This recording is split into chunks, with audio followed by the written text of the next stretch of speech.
이야기를 시작하면서 제가 이 자리에서 던지고 싶은 화두는 공감 격차에 대한 것입니다. 평소 우리가 서로를 얼마나 이해하고 있는지 혹은 오해하고 있는지 세심히 따져보지 않고 관성에 따라 행동하는 경향이 있습니다.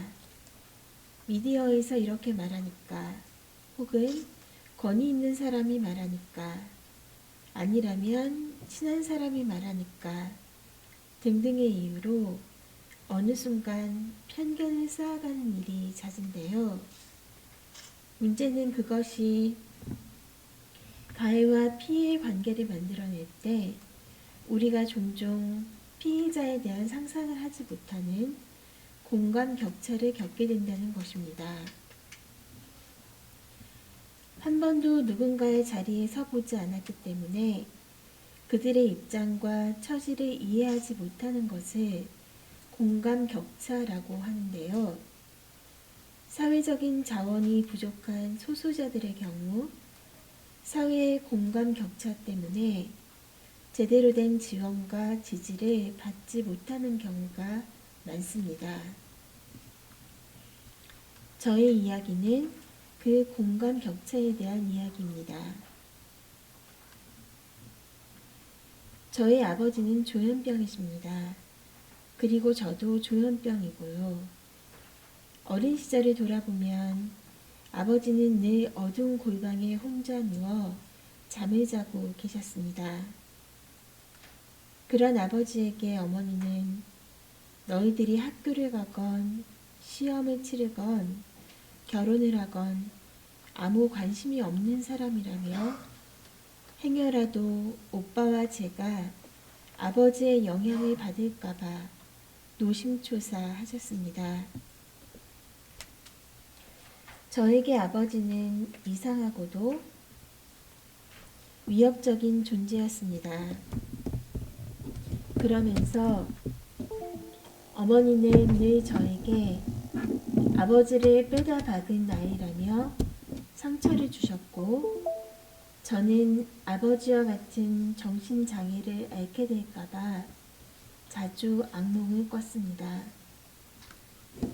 아버지가 사회에서 배제되고 가족 안에서조차 소외되는 것을 목격하며 정신병에 대한 공포심은 더욱 커져만 갔습니다. 하지만 그렇게 소외시키는 사회와 어머니가 나쁘다는 생각은 하지 못했습니다. 불안하기는 해도 나하고는 다른 사람의 이야기라고 생각했던 것이지요. 아버지가 나쁘니까 그런 것이니 어쩌면 당연하다고도 생각했던 것 같습니다. 그러다 20살에 저는 첫 강제 입원을 하게 됩니다. 사랑이 없는 집, 매일 폭언과 싸움이 오고 가는 집이 싫어 선배 집으로, 친구 집으로, 친척 집으로 떠돈 것인데 어머니가 그런 저를 정신병원에 강제 입원시킨 것이었습니다. 당시 저는 가족 치료를 원했고 제가 폭력으로부터 안전한 곳에 있고 제가 믿을 수 있는 분이 계시면 된다고 주장하였지만 결국은 경찰차에 실려 강제 입원을 당하게 됩니다. 그리고 한 달여의 시간 동안 저는 주치의 선생님과 단 한 번의 면담을 했습니다. 당시만 해도 정신병원에 대한 낙인으로 인해 공포감이 컸던 때이고 안정된 공간에 있고 싶었으나 한 병실에 6명에서 8명이 지내는 환경은 그런 저의 불안을 더욱 가중시켰습니다. 갑자기 던져진 새로운 환경에 대한 어떠한 정보도 없이 저는 병실에 적응하려 노력해야 했습니다. 그리고 당시에 리스페달이라는 약물을 복용했는데 그 부작용으로 잠시도 같은 자리에 앉아있기 힘든 안절부절함을 겪으면서 고통은 더욱 커지기만 했습니다. 입원하고 한 달간은 면회도 외출도 안 된다는 병원 지침이 있었으므로 한 달이 지나면 어떻게든 퇴원해야 한다는 생각으로 매일 병실 청소와 화장실 청소를 도맡아 했습니다. 그렇게 저는 병원에 나오면 낙인으로부터 자유로울 거라고 생각했습니다. 퇴원을 하고 어머니와 함께 새벽 미사를 드리고 산에 올랐습니다. 그곳에서 저는 나는 자유다라고 외쳤지만 그 자유가 어떤 것인지 알게 되기까지에는 많은 시간이 필요했습니다. 3년의 휴학 기간을 집에서만 보내고 복학했을 때 저는 극심한 정체성의 혼란을 겪었습니다. 1학년 때 친구들은 졸업반이 되어 있었고 투병 기간 동안 글을 쓰고 싶다는 생각을 붙이고 국문학과로 혼자 전과를 하게 되면서 학교에서 맺을 수 있는 거의 모든 인간관계가 끊기게 된 것입니다. 입학했던 학과에서도 전과를 한 학과에서도 저는 외톨이였던 것이지요. 학교에서 만나는 사람들과의 관계는 피상적인 관계에 머물고 어느 누구의 친구도 되지 못하는 삶이 3년간 이어졌습니다. 물론 사회에 대해 고민해 볼 수 있는 기회도 주어지지 않았습니다. 이해되지 않는 시와 소설을 읽었고 제 주변에는 가족들 뿐이었습니다. 그러나 외톨이라는 느낌은 가족 안에서도 마찬가지였습니다. 가족들 안에서 제 이야기는 평등하게 존중받지 못했습니다. 제가 가족들과 다른 의견을 내면 넌 아프니까 라며 차가운 웃음이 되돌아왔고 좋아하는 음악이나 책, 영화 등은 이상한 취미가 되어버렸습니다. 정신병원에 한번 들어갔다 나온 것은 저를 비정상의 틀에 가두었고 그것은 일상의 압박이 되어 늘 저를 따라다니고 있었던 것입니다. 제 말은 경청되지 못하고 네가 이상하니까 그런 것을 좋아하고 그런 것을 느끼고 생각한다는 이유로 무시당하기 일쑤였습니다. 그것은 다른 사람들과의 관계에서도 마찬가지였습니다. 제 것이라 말할 수 있는 것은 없었고 늘 저와 다른 그대만이 정상이라는 이름의 유일한 기준이 되고 가치가 되었습니다. 저는 지독히도 저 자신에게 자신이 없었습니다. 내가 틀린 것은 아닐까? 라는 생각 속에서 저는 자신을 잃어갔고 그와 더불어 말을 잃어갔습니다.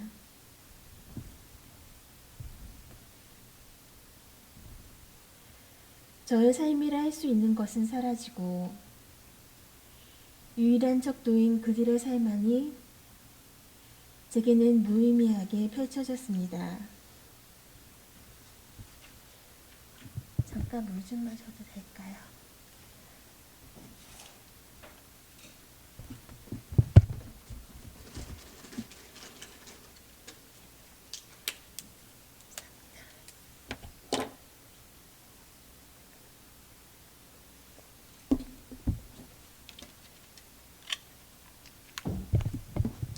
죄송합니다. 제가 처음 발표를 하다 보니까 많이 떨려서요. 네. 그럼 이어가겠습니다. 저의 삶이라 할 수 있는 것은 사라지고 유일한 척도인 그들의 삶만이 제게는 무의미하게 펼쳐졌습니다.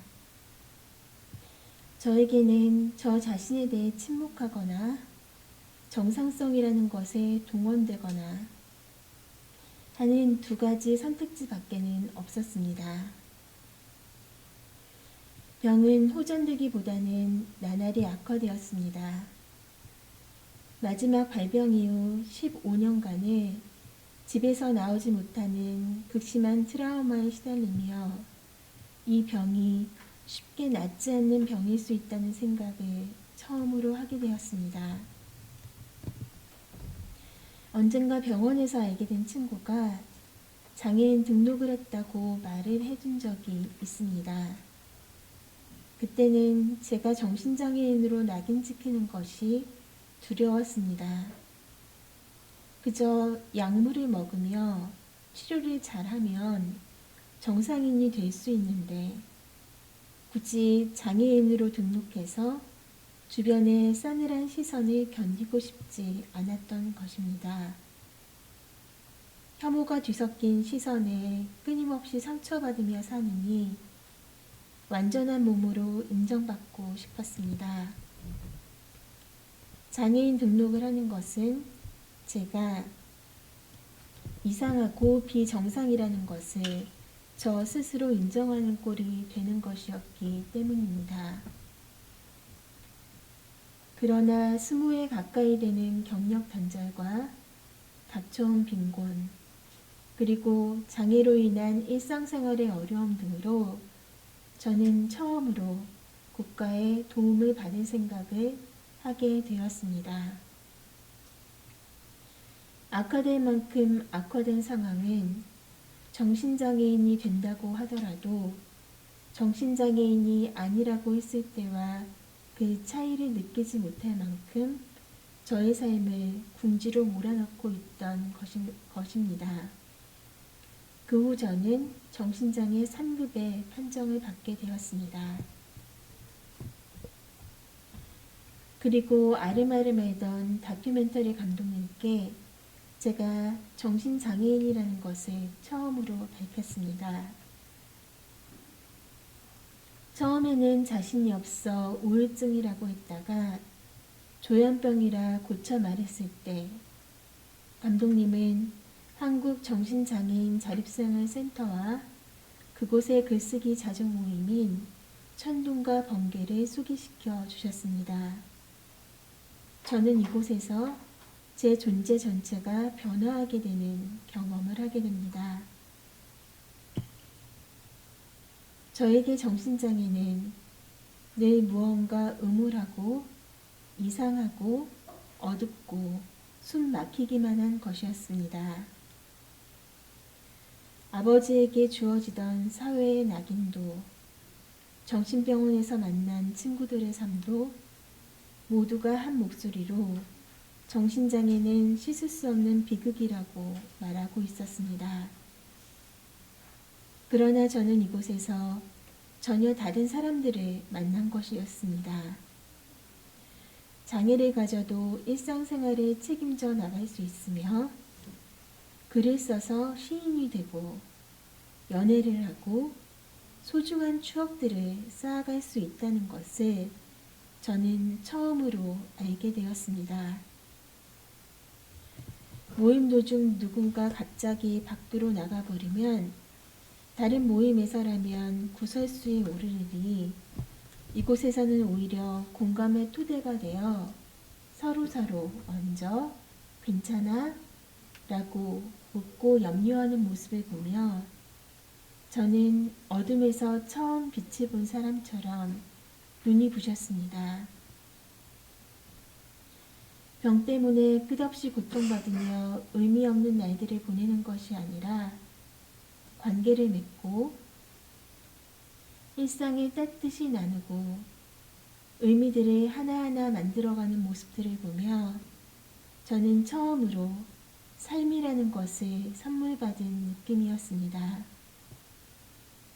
그리고 저의 힘들었던 삶은 이들에게 닿기 위해 겪어야 했던 아픔이 아니었을까 싶을 정도로 정신장애인 당사자들과의 만남은 저에게 남다른 감동을 주었습니다. 글을 쓰고 싶다는 제 오래된 열망은 이들을 만나면서 비로소 힘을 얻게 되었습니다.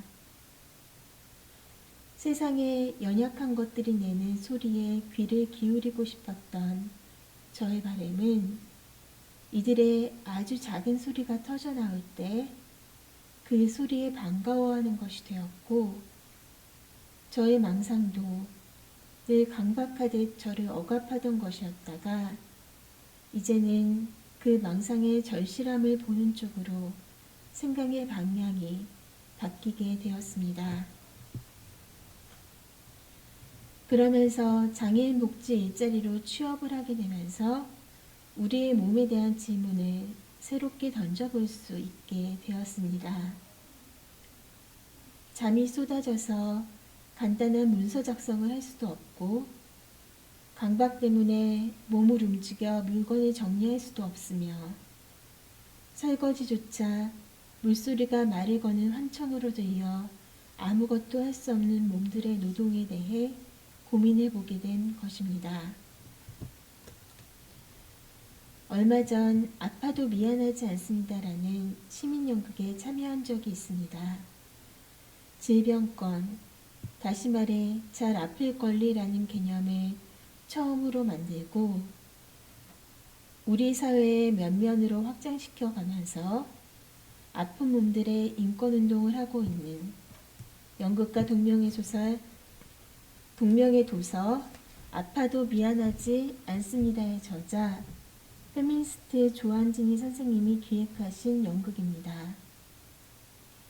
이 연극은 각기 다른 질병을 가지고 있는 6명의 시민들이 질병을 경험한다는 것에 대해 묻고 답하며 서로를 이해해가는 과정을 통해 만들어졌습니다. 이 작은 시도가 이 사회에서 아픈 몸들에게 줄 수 있는 메시지는 분명했습니다. 사회에서 다른 몸 때문에 배제되고 차별되어도 우리에게는 그것에 대해 질문할 수 있는 권리가 있으며 우리가 우리의 아픔에 대해 더 많이 말하고 자신의 아픔을 의미화할 때 우리는 보다 정의롭고 자유로운 세상에서 살게 되리라는 것이었습니다. 처음 이야기를 시작할 때 공감 격차에 대한 말씀을 드렸습니다. 세상은 많은 자본을 가진 사람들, 많은 권력을 가진 사람들, 많은 자원을 가진 사람들의 언어로 구조화되어 있습니다. 그리고 사회 자체도 그들 다수자의 편익에 맞추어 만들어집니다. 그 안에서 소수자를 위한 이익은 말하기 어렵고 그들을 위한 자리는 거의 찾아보기 힘듭니다. 누군가 소수자들을 위한 일을 하려고 할 때 그녀는 사회의 장벽에 부딪힙니다. 아무도 그 문제에 대해 관심을 가진 적이 없고 그래서 이해를 하지 못하며 지원을 하려고도 하지 않는 것입니다. 자본주의 사회에서 돈이 되지 않는 일에 투자를 하는 사람은 없습니다. 게다가 소수자를 위해 정부나 기업 같은 권력과 맞서야 하는 일이라면 더더욱 그렇습니다. 그렇게 우리는 소외되고 차별받는 타인의 자리에 자신을 놓아보고 공감하는 타인에 대한 실감을 포기한 채 그저 자기 이익과 자기 보존에 맞춰 살아갑니다. 구조 속에서 소외되고 배제되는 사람에 대한 연민이나 공감보다는 당장 지금 자신이 만들어 놓은 안전한 유리막 안으로 던져지는 이익에만 관심을 보이는 것입니다. 제가 회복되면서 저는 아버지에 대한 유리막을 걷어내기로 했습니다. 아버지는 이러저러한 사람이니 당연히 저런 대접을 받는 것이다. 라는 한 번도 의심해보지 않은 전제를 처음부터 다시 생각해 보기로 했습니다. 어린 시절 제가 아버지의 입장이 아니라는 이유로 쉽게 재단하고 배제했던 저 자신에 대한 반성이기도 했습니다. 그러한 공감 격차가 만들어내는 참혹함을 저 역시 겪었기 때문입니다. 그러면서 저는 아버지가 자신의 장애에 대한 비관으로 스스로 목을 찔렀던 사연과 아버지에게도 간직하고 싶은 추억들이 많다는 것을 알게 되었습니다. 그리고 동시에 어머니와 오빠에 대한 상처도 아물어 갔습니다. 친척들의 외면 속에서 홀로 가사를 책임지고 오빠와 저를 가르치고 키우셔야 했던 어머니가 가지고 있던 삶의 무게와 매일 소리 지르며 울던 동생이 불안했을 오빠의 심정이 그려졌습니다. 우리는 누군가를 볼 때 저 사람은 장애인이군, 저 사람은 가난하군 과 같은 수많은 라벨링을 하며 살아갑니다. 하지만 그 라벨을 걷어내고 나면 얼마나 다양한 삶의 모습을 볼 수 있는 것일까요? 저는 많은 시간을 정신병자라는 스스로의 라벨에 갇혀 살아왔습니다. 어둡고 끔찍한 라벨이라 생각하며 스스로를 긍정하지 못하고 골방에서 홀로 외로움과 고립감을 견뎌왔습니다. 그러나 그렇게 삶이 흘러가는 동안 저는 많은 것들을 보지 못하고 살았고 많은 삶을 놓치고 살았습니다. 세상에는 소통되지 못하는 사람들 사이에 다리를 놓고 사람과 사람을 연결하려 애써온 사람들이 있습니다. 그들이 만들어내는 기적들이 있습니다. 저는 45이 되어서야 그 기적들을 알아볼 수 있었습니다.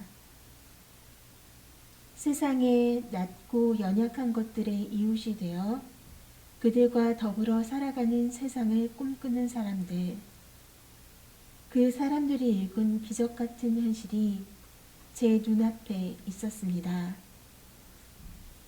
증상을 겪으면서도 먼저 손을 내밀고 팔짱을 끼워주고 이야기를 건네주는 사람의 체온을 가진 사람들이 있었습니다. 그들을 보며 저는 그 사람들 중에 일부가 되어 일하고 싶다는 희망을 가지게 되었습니다. 그러면서 누군가가 한 번도 상상해보지 못한 고립되고 비참한 삶을 살고 있는 사람들이 아직 많이 있으며 이들의 삶을 살려내고 싶다는 절박한 바람도 짓게 되었습니다. 우리는 쉽게 자기 이익에 유리막을 치고 타인으로부터 자신을 차단하지만 처음부터 이기적으로 태어난 사람은 없으며 그렇기 때문에 우리가 우리의 이야기를 하기 시작할 때 우리의 목소리에 귀 기울이는 사람들이 생길 것이라는 믿음이 있었습니다. 저는 그것이 이 세상에 사람으로 와서 사람으로 떠날 수 있는 가장 인간적인 믿음이라고 생각했습니다. 내 마음대로 하는 것이 자유는 아닐 것입니다. 오히려 내가 다른 사람의 아픔과 처지에 공감하고 그에게 도움이 되기 위해 노력할 때 우리는 자유로워집니다. 나와 타인의 자유는 서로 연결되어 있습니다. 제가 처음으로 입원한 병원에서 퇴원했을 때 외친 나는 자유다라는 말이 공허했던 것은 제 주변에 타인이 없었기 때문이었을 것입니다. 이제 사랑하는 사람들이 있고 그들을 위해서 일할 수 있는 시간이 주어졌음에 감사하는 이 즈음입니다. 우리와 사이 사이에는 아직도 극심한 공감 격차가 존재합니다. 언론은 정신장애인에 대한 낙인을 확대 재생산하고 있고, 책임 있는 정치인들은 정신장애인에 대한 편견을 쏟아냅니다. 그러나 우리는 질 수 없습니다. 총구에 장미꽃을 꽂는 심정으로 우리는 평화를 심으며 투쟁해 나갈 것입니다. 그것이 정신장애인의 영혼 속에 숨쉬고 있는 선이라는 믿음이 제게는 있습니다. 그렇게 일궈낸 장애의 정치는 불평등에 바로잡고 우리가 공존할 수 있는 여지를 넓혀줄 것입니다.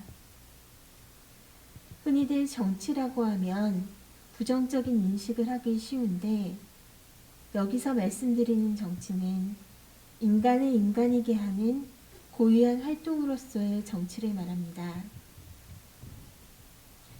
흔히 우리 사회를 1대 99의 사회라고들 말합니다.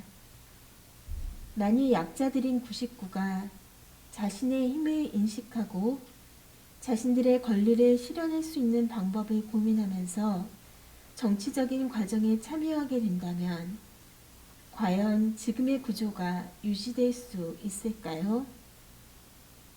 우리가 깨어 있어야 하는 이유는 우리가 주장하지 않는다면 어느 누구도 대신해서 우리를 대변해 줄 수 없다는 데 있습니다. 우리의 존재의 조건들, 사회적 계급들, 성적인 차이들이 모두가 정치의 장입니다. 그리고 우리가 공통으로 경험하고 있는 정신장애도 정치의 과정입니다. 정신장애는 단지 의료적인 진단명이 아니라 사회 속에서 정치로서 풀어가야 할 억압이자 가능성입니다.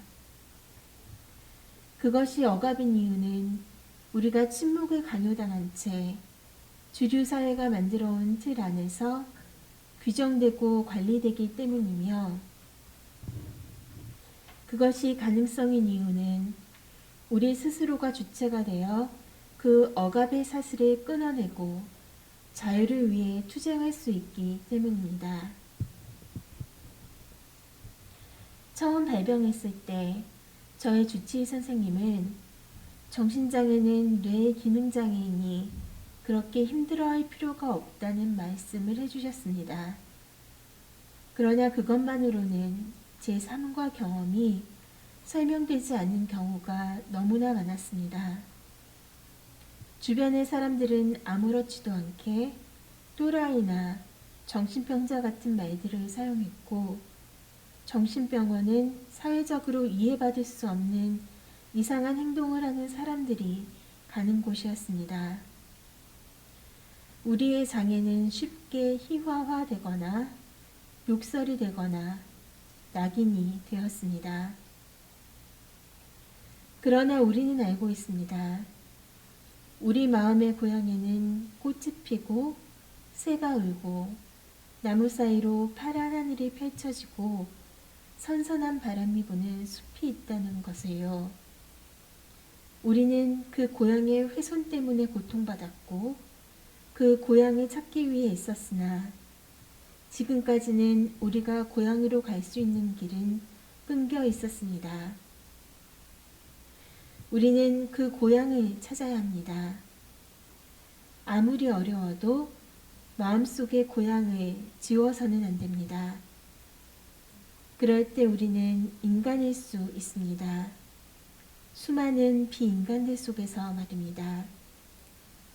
그리고 우리의 그 선하고 아름답고 존엄한 고향은 결국 이 세상에 인간의 진정한 고향을 돌려줄 것입니다. 많은 사람들이 삶의 의미를 물어왔습니다. 고향을 향해 가고 있는 한 우리는 계속 나아갈 수 있습니다. 우리의 삶에는 의미가 생기고 나와 타인은 연결될 것입니다. 우리가 우리 스스로를 긍정하고 우리가 꾸는 꿈의 가능성을 믿으며 세상의 부조리함과 맞설 때 우리는 자유를 얻을 것입니다. 그것은 어려운 일이 아닙니다. 내 곁의 사람들의 이야기에 귀를 기울이고 내 안의 목소리를 소중히 하며 함께 나아가는 것, 그것으로 충분합니다. 가까운 이들의 어려움을 함께하고 그 어려움을 풀 수 있는 방법들을 함께 고민하고 더 어려운 이웃의 목소리에 귀 기울일 때 자유는 우리에게 깃들 것입니다. 우리를 자유롭게 하는 힘은 우리 안에 있습니다. 우리는 우리의 차이가 차별이 되지 않도록 우리 자신을 더 잘 들여다 보아야 합니다. 우리 안에 수만 개의 은빛 점들, 그 희망에 기대어 옆에 손을 잡고 나아갔으면 좋겠습니다. 우리는 평화를 이룰 수 있는 존재입니다. 그리고 그것은 결국 우리 모두를 자유롭게 할 것입니다. 고맙습니다.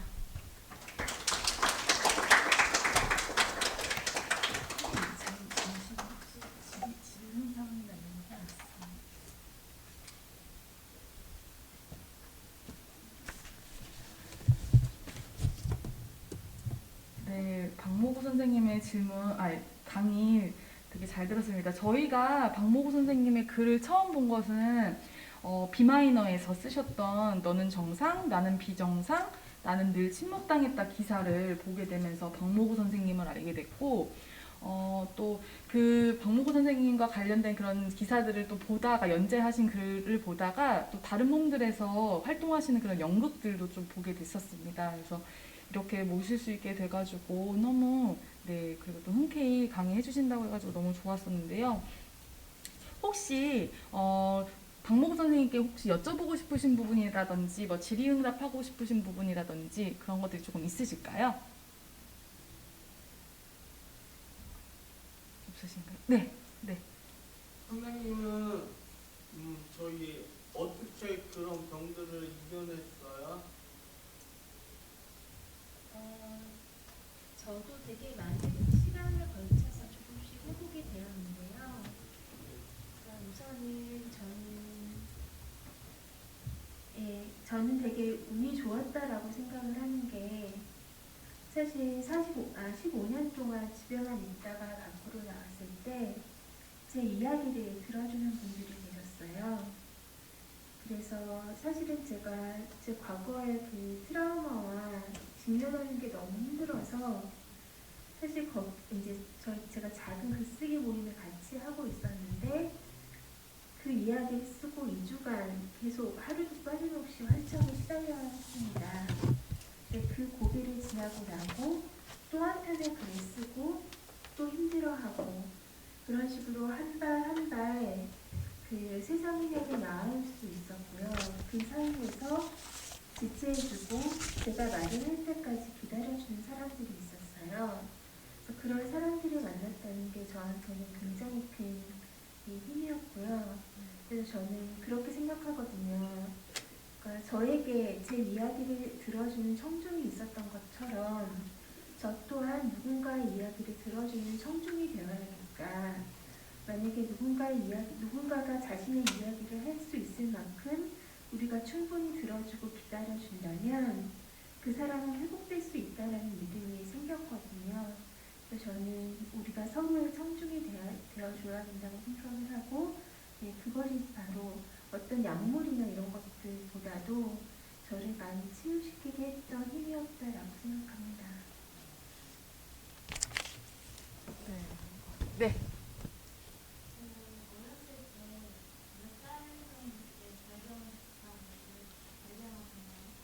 네, 20살에 발견했습니다. 그 전에는 사실 여기에는 쓰지 않았는데요.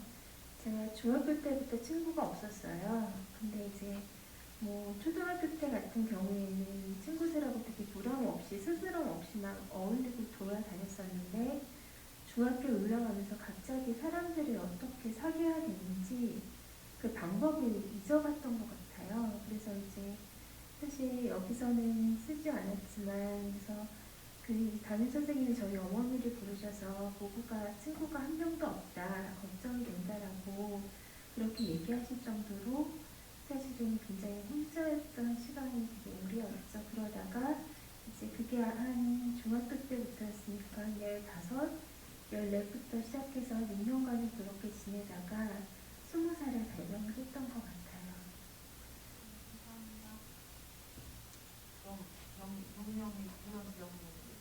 네, 조현 편집성 정신분열증이라고 그때는 정확하게 그렇게 진단을 받았던 것 같아요. 네, 그리고 그 당시 이제 그냥 외로움에 더해서 가족들 사이에 불화가 좀 심했거든요. 그리고 제가 이제 거의 그 불화의 중심에 서 있었어요. 항상 소리 지르고 화내고 울고 이랬던 과정이 있었거든요. 근데 그때는 이제 그게 가족들이 저에게 준 상처 때문이라고 생각을 했었는데 굉장히 많은 시간을 거쳐서 한 거의 진짜 20살에 발령을 했으니까 40제가 5이거든요.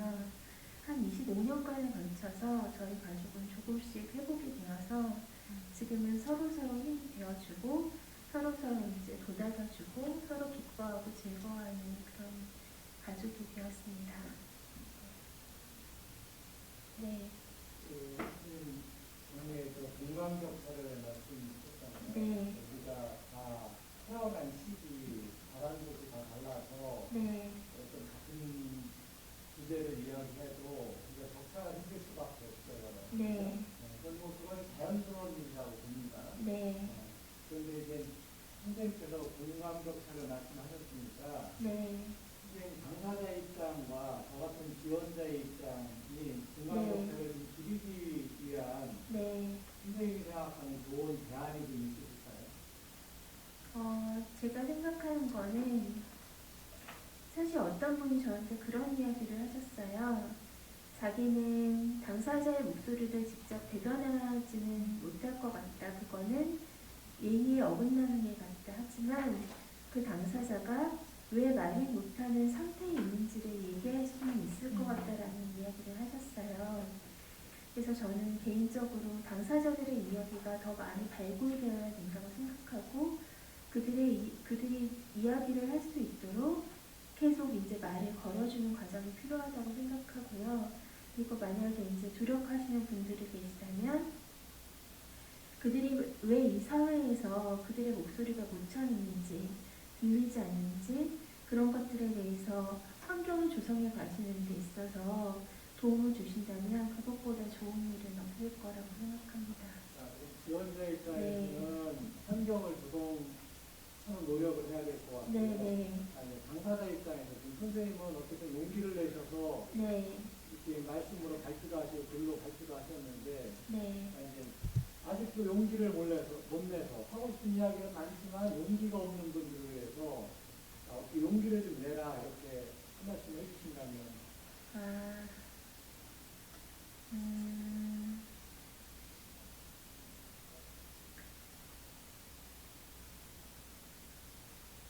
그러니까 제가 그거를 그분한테 직접 말씀드리는 걸로 하긴 좀 어려울 것 같고요.